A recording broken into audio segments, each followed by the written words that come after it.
मित्रों, आज हम आपको बताएंगे कि वह कौन से 3 प्रकार के भोजन हैं जिन्हें करने मात्र से प्रत्येक मनुष्य की कम आयु में मृत्यु हो जाती है।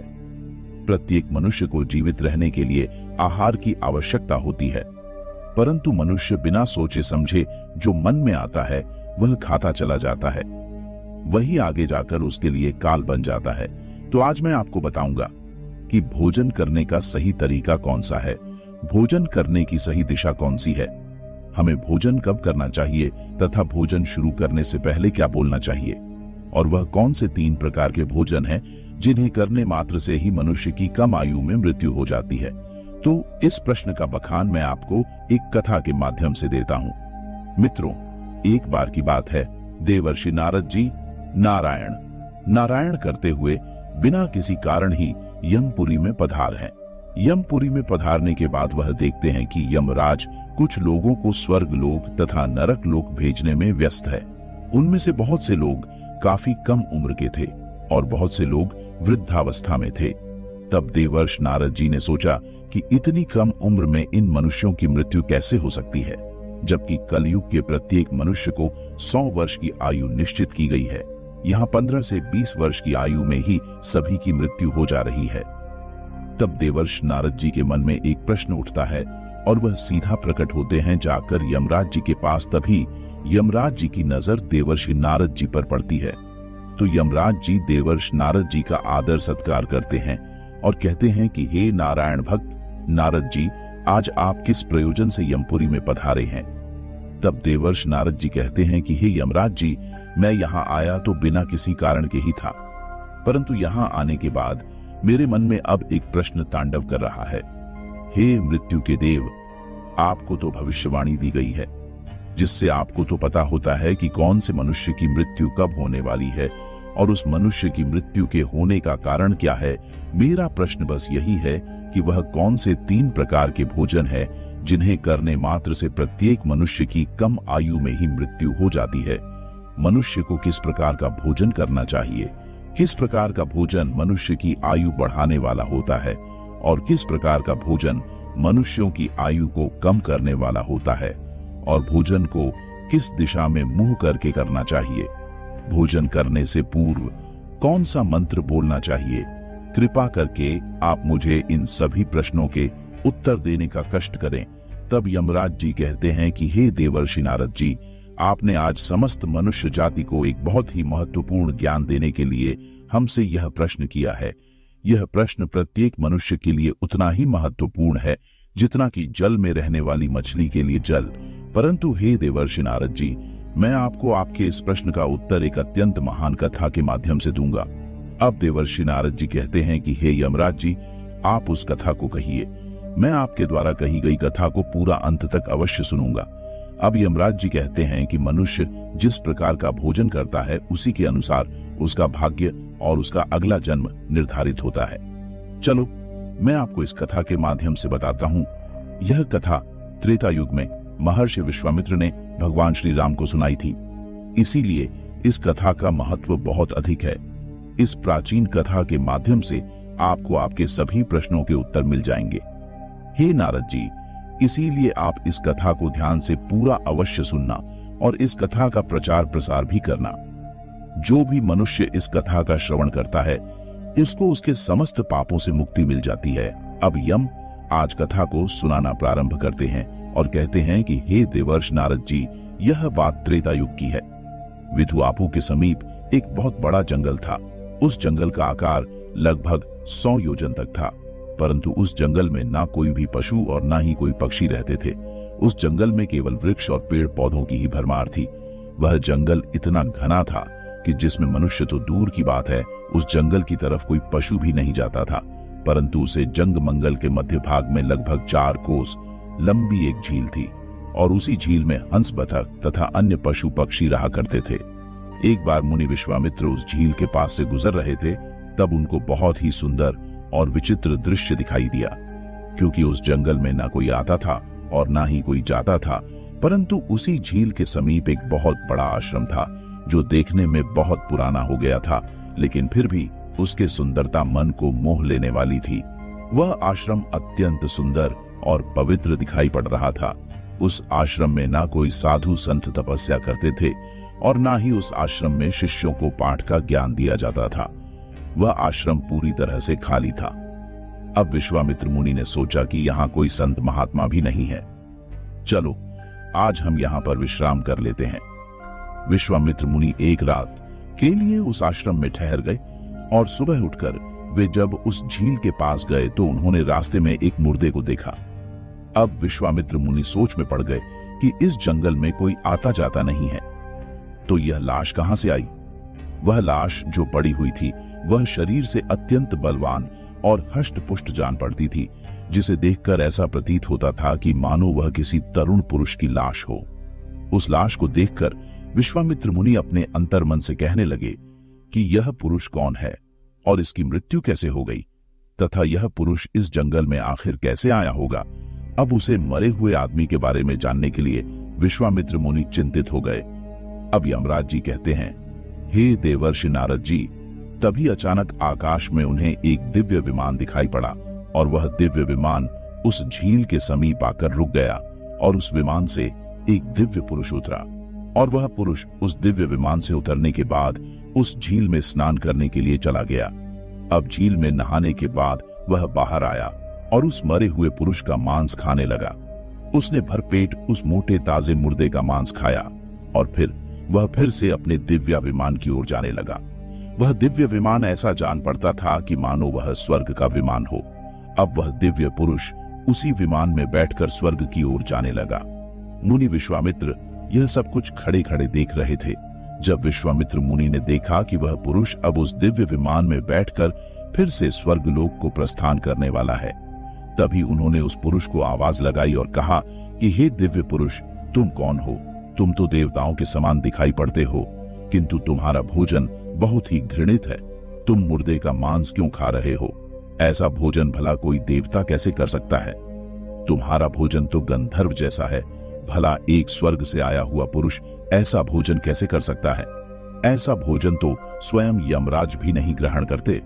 अब उस दिव्य पुरुष ने विश्वामित्र मुनि की तरफ देखा और उन्हें हाथ जोड़कर प्रणाम किया और कहने लगा, हे विप्र, आपको प्रणाम है। मेरा भोजन पहले ऐसा नहीं था। मैं भी एक आम इंसान था, परंतु मेरी कुछ गलतियों की वजह से ही आज मेरा भोजन ऐसा हो गया है। हे विप्र, मैं आपको बताता हूं कि मैंने अपनी जिंदगी में कौन कौन सी गलती की जिसकी वजह से आज मुझे यह घृणित भोजन करना पड़ रहा है। हे महर्षि, मैं आपको मेरी कहानी सुनाता हूं। पूकाल की बात है। विदर्भ देश में मेरा एक राज्य था जिसमें मेरे महायशस्वी पिता वसुदेव राज्य करते थे। इनका नाम तीनों लोकों में प्रसिद्ध था। मेरे पिताजी परम धार्मिक व्यक्ति थे। मेरे पिताजी ने 2 विवाह किए थे, जिससे उनकी 2 पत्नियां थीं। उन दोनों पत्नियों से उन्हें एक एक करके 2 पुत्र हुए। मैं और मेरा भाई महायशस्वी परम प्रतापी धीरवर पुरुष थे। मैं अपने पिता का सबसे बड़ा पुत्र था। मेरी परम यशस्वी पिता ने मेरा नाम देवराज रखा था तथा मेरे छोटे भाई का नाम विजयराज रखा था। हम दोनों भाई अपने नाम और काम दोनों से बहुत अधिक प्रसिद्ध थे। हमारी जिंदगी बहुत सुख से बीत रही थी। फिर एक दिन अचानक मेरे पिताजी का देहांत हो गया और पिताजी की मृत्यु के बाद मुझे विदर्भ देश का राजा बना दिया गया और मैं वहां सावधानी के साथ राज्य चलाने लगा। अब राज्य करते हुए कई हजार साल बीत गए। फिर एक दिन मुझे आध्यात्मिक शक्ति के बारे में पता चला और मैं वैरागी बन गया। और उसी दिन मैंने अपने पूरे राज्य में घोषणा करवा दी कि मैंने राजपाट का त्याग करने का निर्णय लिया है और मृत्यु पर्यंत तपस्या करने का निश्चय करके मैं जंगल में रहने के लिए चला गया। विदर्भ देश का राज्य मैंने अपने छोटे भाई विजयराज को सौंप दिया और उसे राजा बना दिया। उसके बाद फिर मैं यहाँ इस झील के पास आ गया और यहाँ पर आकर मैंने कठोर तपस्या करना आरंभ कर दिया और मैंने 18-60 हजार वर्षों तक मैं इस झील के पानी में बैठ के तपस्या करता रहा। मेरी तपस्या को देखते हुए सभी देवता गण मुझसे प्रसन्न हुए और मेरी तपस्या के प्रभाव से मुझे ब्रह्मलोक की प्राप्ति हुई। लेकिन ब्रह्मलोक पहुंचने के बाद भी मुझे भूख और प्यास अधिक सताने लगी, क्योंकि ब्रह्मलोक में किसी को भी ना तो भूख लगती है, ना ही प्यास लगती है और ना ही वह मनुष्य मर सकता है। वह अजर अमर अविनाशी हो जाता है। परंतु मेरी समस्त इंद्रियां भूख से तिलमिला उठती थीं। हे मुनिवर, मैंने अपनी इस दुविधा के निवारण के लिए मैंने ब्रह्मलोक के सर्वश्रेष्ठ देवता ब्रह्मा जी के पास में गया और उनसे से पूछा, हे भगवान, मैंने तो सुना है कि ब्रह्मलोक में किसी भी प्राणी को भूख और प्यास नहीं लगती है, फिर मुझे भूख और प्यास इतना क्यों सता रही है? यह भूख मेरा पीछा क्यों नहीं छोड़ रही है? कृपया आप मुझे इस बात को बताइए कि मैं वह कौन सी चीज का सेवन करूं जिससे मुझे भूख से तृप्ति मिल जाए। फिर ब्रह्मदेव ने मुझसे कहा कि हे राजन, पृथ्वी पर दान धर्म करने पर ही व्यक्ति इस लोक में भूख प्यास से मुक्त हो पाता है। परंतु हे राजन, ना तो आपने अपने जीवन काल में कभी दान नहीं किया द्वार, पराये भिखारी को द्वार से ही वापस लौटा दिया, उसे दान कभी नहीं दिया, कभी किसी भीख मंगे को भीख तक नहीं दी। आप एक राजा थे, आपने अपने राज्य महल की समस्त प्रजा को खुश रखा, परंतु तुमने राज्य महल में रहकर भी द्वार पर आए अतिथियों को भोजन नहीं दिया और आपने सदैव भी अनुचित भोजन किया है और साथ ही आप बिना स्नान किए ही भोजन किया करते थे, जो कि शास्त्रों के हिसाब से गुनाह माना गया है। साथ ही भोजन शुरू करने से पहले तुमने कभी ईश्वर का धन्यवाद नहीं किया, क्योंकि अगर आपको भोजन की प्राप्ति हो रही है तो वह किसकी वजह से हो रही है, आपको उसके लिए प्रार्थना करनी चाहिए और वही आपने नहीं किया। स्वादिष्ट भोजन को दूसरों को दिए बिना ही आपने उस भोजन को ग्रहण किया है। हे राजन, इसी कारण से तुम्हें यह पाप लगा है, इसीलिए तुम्हें ब्रह्मलोक में रहते हुए भी भूख और प्यास का कष्ट उठाना पड़ रहा है। जब आप जीवित थे तब आपने जीवित रहते हुए अनेक प्रकार के आहार का अकेले ही सेवन किया है, अनेक प्रकार के पकवान तुमने अकेले ही खाए हैं, दूसरों को नहीं दिए हैं, जिससे तुम्हारा शरीर तो बलवान बन गया, किंतु तुम्हारा पुण्य क्षीण हो गया और तुमने जो तपस्या की उसकी वजह से तुमको ब्रह्मलोक में स्थान तो प्राप्त हो गया, परंतु तुम्हारी भूख शांत नहीं हुई। हे राजन, तुम्हारी भूख को शांत करने का मेरे पास एक उपाय है।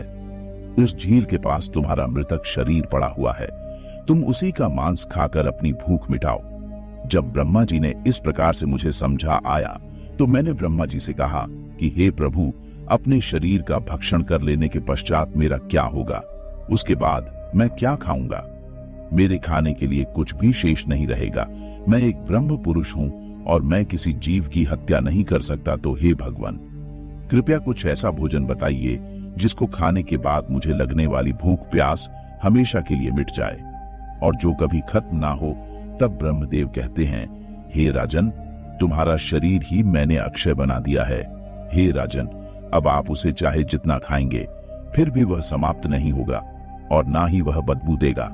तुम्हारे द्वारा खाए गए तुम्हारे ही शरीर के अंग दूसरे दिन फिर से ताजा हो जाएगा। इस मृत शरीर के अंग फिर से उगा आएंगे। इस प्रकार तुम फिर खा सकोगे। तुमको अपने ही शरीर का मांस खाते खाते जब तुमको 1-2 वर्ष बीत जाएंगे तो उसके बाद तुम्हारे इसी जंगल में एक दिन महर्षि विश्वामित्र पधारेंगे और उन्हीं के द्वारा तुम इस पाप से मुक्ति पा सकोगे। इस प्रकार से जब ब्रह्मा जी ने उस राजा को इसके पीछे का राज्य बताया तो अब उस दिव्य पुरुष ने सारी हकीकत महर्षि विश्वामित्र को बता दी और कहने लगे, हे विप्र, मेरा शरीर कभी नष्ट नहीं होता है और मैं रोज आकर अपने शरीर का कच्चा मांस खाता हूँ। यही मेरा आहार है। न जाने कब मुनि विश्वामित्र यहाँ पर पधारेंगे और मुझे इस कष्ट से मुक्ति दिलाएंगे। अभी तक मैंने यह सोचते सोचते लगभग 100 वर्ष बिता दिए हैं और मैं आज भी महर्षि विश्वामित्र की राह देख रहा हूँ। राजा देवराज का इस प्रकार से कथन सुनकर महर्षि विश्वामित्र बोले, हे राजन, कहो, आपके सौभाग्य से मैं यहाँ पर आया हूँ। मैं ही मुनि विश्वामित्र हूँ। कहिए राजन, मैं तुम्हारी किस प्रकार से सहायता कर सकता हूँ? तब राजा देवराज अत्यंत प्रसन्न हुए और जमीन पर लेटकर विश्वामित्र के चरणों को वंदन करने लगे। राजा देवराज ने कहा, हे मुनिवर, कृपया आप मुझे इस घृणित आहार से मुक्त कीजिए तथा जिस पाप के कारण मुझे यह प्राप्त हुआ है उस पाप से भी मुझे मुक्त कीजिए। मैं इस प्रकार का भोजन करते करते निराश हो चुका हूँ। कृपया आप मुझे इस घृणित भोजन से मुक्त कीजिए। इस भोजन से मुक्त होने के बाद मुझे अक्षय लोक की प्राप्ति हो सकेगी। हे राष्ट्र, कृपया आप मुझ पर कृपा करें। राजा देवराज की दुख भरी बातें सुनकर मुनि विश्वामित्र को उन पर दया आ गई। अब महर्षि विश्वामित्र ने उस राजा के शरीर को जैसे ही छुआ, उस राजा का मृतक शरीर वहां से अदृश्य हो गया और वे उस पाप से मुक्त हो गए और फिर महर्षि विश्वामित्र से आज्ञा लेकर वे उस दिव्य विमान में बैठकर ब्रह्मलोक को चले गए। अब यमराज जी देवर्षि नारद जी को समझाते हुए आगे कहते हैं कि हे देवर्षि नारद जी, इस प्रकार से उस राजा देवराज को दान न करने के पाप से मुक्ति मिली। इस प्रकार से उचित भोजन करने के कारण ही विदर्भ देश के महाराज को ब्रह्मलोक में रहने पर भी तृप्ति नहीं मिली और उन्हें पृथ्वी लोक पर आकर स्वयं का ही मांस खाना पड़ा। हे देवर्षि नारद जी, अब मैं तुम्हें भोजन के कुछ नियम बताता हूँ। आप इन नियमों को ध्यान से सुनिए। भोजन शुरू करने से पहले आपको 2 काम करने हैं। पहला काम आपको यह करना है कि आपको भगवान को धन्यवाद करना है जिसकी वजह से आपको यह भोजन मिल रहा है। दूसरा काम आपको भोजन शुरू करने से पहले यह करना है कि थोड़ा सा अन्न भूमि पर रखना है ताकि देवता, पशु पक्षी, सर्प, दैत्य तथा प्रेत पिशाच जो अपने कर्म बंधन से बंधे हुए हैं उन सभी को अन्न की प्राप्ति हो। यदि भोजन करते समय कोई अतिथि आ जाए तो उसका स्वागत करें और उसे आसन देकर प्रणाम करके उसका सत्कार करें। फिर उसे श्रद्धा पूर्वक भोजन कराकर विदा करें, क्योंकि जिसके घर से अतिथि निराश होकर लौट जाता है उसे वह अपने पाप देकर उसके शुभ कर्मों को ले जाता है। यमराज जी आगे कहते हैं, देवेश नारद जी, भगवान श्री कृष्ण ने स्वयं बताया है कि पिता के घर में रहने वाली विवाहित कन्या, दुखिया और गर्भ धारण की हुई स्त्री तथा वृद्ध को भोजन कराने के बाद ही भोजन करना चाहिए।